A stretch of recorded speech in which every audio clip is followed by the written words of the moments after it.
नमस्कार, मैं हूं कोमल सिंह और आप देख रहे हैं पार्थ इंडिया न्यूज। आइए नजर डालते हैं इस वक्त की खास खबर पर। आगरा जनपद में नए डीएम आईएएस मनीष बंसल ने संभाला कार्यभार। ज्वाइन करते ही अधिकारियों के साथ की पहली अहम बैठक। विभागों को दिए सख्त और स्पष्ट निर्देश। जनता से जुड़े मामलों को प्राथमिकता देने पर जोर।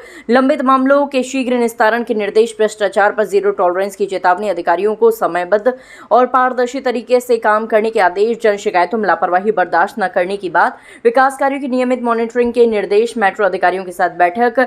जाम से राहत दिलाने का आश्वासन। आगरा में पानी की समस्या के समाधान का भी संकेत। बढ़ते तापमान को देखते हुए जरूरी इंतजाम करने के निर्देश। देखिए, मैंने आज जिलाधिकारी आगरा के पद पर चार्ज लिया है और मैं कोशिश करूंगा कि कुछ महत्वपूर्ण बिंदुओं पर विशेष ध्यान दिया जाए। सबसे पहले तो प्रदेश सरकार की और भारत सरकार की जितनी भी महत्वपूर्ण योजनाएं हैं, चाहे वो सोशल सेक्टर की स्कीम्स हों, चाहे वो इंफ्रास्ट्रक्चर की स्कीम्स हों, उनको धरातल पर बहुत ही तेजी से उतारा जाए। उसका लाभ जो है हर वर्ग के व्यक्ति को मिले और जिसको वास्तविकता में आवश्यकता है उसको मिले। इसके अलावा मेरी कोशिश रहेगी कि जितने भी यहाँ पे फरियादी हैं, जो यहाँ के नागरिक हैं, उनकी जो भी समस्याएं हैं उनका त्वरित रूप से निस्तारण हो। और सिर्फ इस स्तर पे ना हो, बल्कि मेरे अधीनस्थ जितने भी कार्यालय हैं, मेरे जितने भी सहयोगी कार्यालय हैं, सभी जिला स्तरीय अधिकारी, सभी तहसील और ब्लॉक स्तरीय अधिकारी भी अपने अपने कार्यालयों में उन समस्याओं का समाधान करने में तत्परता दिखाएं। राजस्व न्यायालयों में सभी लोगों को त्वरित न्याय मिले, किसी भी प्रकार से किसी का उत्पीड़न ना हो और न्याय देने में किसी प्रकार का कोई विलंब ना हो।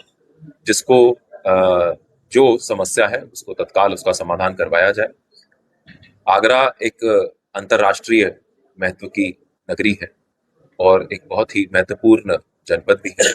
मेरी कोशिश रहेगी कि इस नगरी को, इस नगर को, इस जनपद को इसके और ऊंचाइयों तक पहुंचाने का प्रयास किया जाए। इसके लिए एक टीम के रूप में हम लोग सब काम करें। सभी विभाग एक अच्छे समन्वय स्थापित करते हुए इस पूरे कार्य को करें और जो भी शासन के निर्देश हैं उनको जमीन पर उतारकर लोगों तक पहुंचाएं। इसके लिए मैं हमारे यहाँ के जितने भी अन्य नागरिकगण हैं, चाहे वो उद्योग हों, चाहे वो व्यापारी हों, चाहे वो हमारे मीडिया बंधु हों, चाहे वो अन्य सामाजिक संगठन हों, उनका भी सहयोग अपेक्षा करूंगा और उम्मीद करूंगा कि उन सबके सहयोग के साथ हम लोग एक अच्छा प्रशासन, एक सुशासन हमारे लोगों को दे सकें। सर, पीड़ित महिलाओं और कार्यालयों से कितना करता है, अगर कोई लापरवाही अगर किसी अभिनेता के खिलाफ अगर देखी जाती है तो क्या कार्रवाई?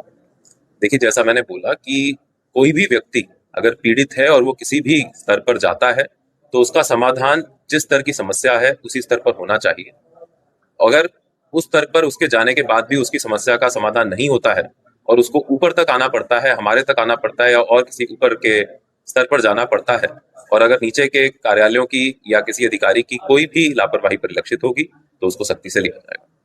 सर, आपने अभी कार्यभार संभाला है। आगरा में फिलहाल जो दो समस्या सबसे ज्यादा पानी की और दूसरा मेट्रो के कारण होने वाला जाम और संबंधित रोड जो खराब है उसकी समस्या, इसको लेके आपका क्या? देखिए, जो मेट्रो परियोजना है ये एक बहुत ही महत्वाकांक्षी परियोजना है और इसके निर्माण के दौरान अवश्य कुछ समस्याएं यहाँ के लोगों को आ रही होंगी। मेरा प्रयास रहेगा कि उन समस्याओं को समझ के उनका जो भी एक टेम्पररी समाधान है, जब तक इस निर्माण कार्य को पूरा नहीं किया जाता, उसको देखा जाए और एक लॉन्ग टर्म सॉल्यूशन पे भी वर्क किया जाए। तो जो कंसर्न डिपार्टमेंट्स हैं उनके साथ मैं जरूर बैठूंगा और ट्रैफिक रिलेटेड, क्योंकि पुलिस के साथ भी इसमें समन्वय होगा, तो उनके साथ बैठकर इस समस्या का हम लोग समाधान करेंगे। जहां तक रही बात पानी की, मेरी जानकारी में आया है कि नगर निगम के द्वारा पेयजल के संबंध में कई बड़ी परियोजनाएं इस समय क्रियान्वित की जा रही हैं। इसका कार्य इस समय चल रहा है।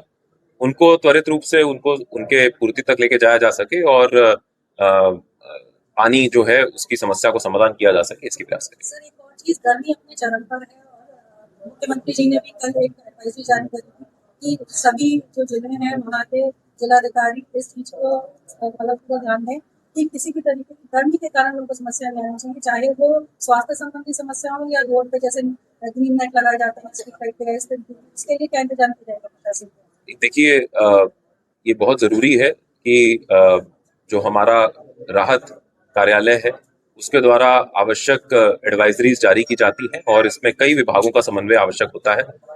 राहगीरों को पानी का उपलब्धता हो, जगह जगह पर जो नगर निगम द्वारा या अन्य ऐसी लोकल बॉडीज के द्वारा अगर वहां पर पानी के पेयजल पॉइंट्स बनाए गए हैं वो सब संचालित रहें।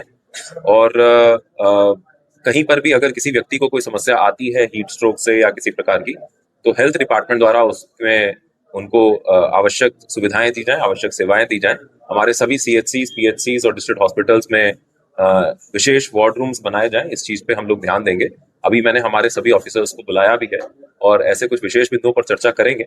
लेकिन जैसे जैसे मैं यहाँ पर अपना समय देखूंगा तो उसके बाद इन चीजों पे और ध्यान दिया जाएगा। सर संभल में हमने नदी को लेकर अच्छा कार्य रखा है, क्या आप समझ सकते हैं यमुना का उद्धार होगा? देखिए, बिल्कुल मैं इसका प्रयास करूंगा और सभी के सहयोग के साथ इस काम को हम कर रहे हैं। गर्मी जैसे बढ़ रही है, ज्यादातर देखा जाता है पहले जब गर्मी ज्यादा हो जाती थी तो स्कूलों के टाइम चेंज कर दिया जाता है, तो ऐसे ही काम एडवाइजरी जारी करेंगे?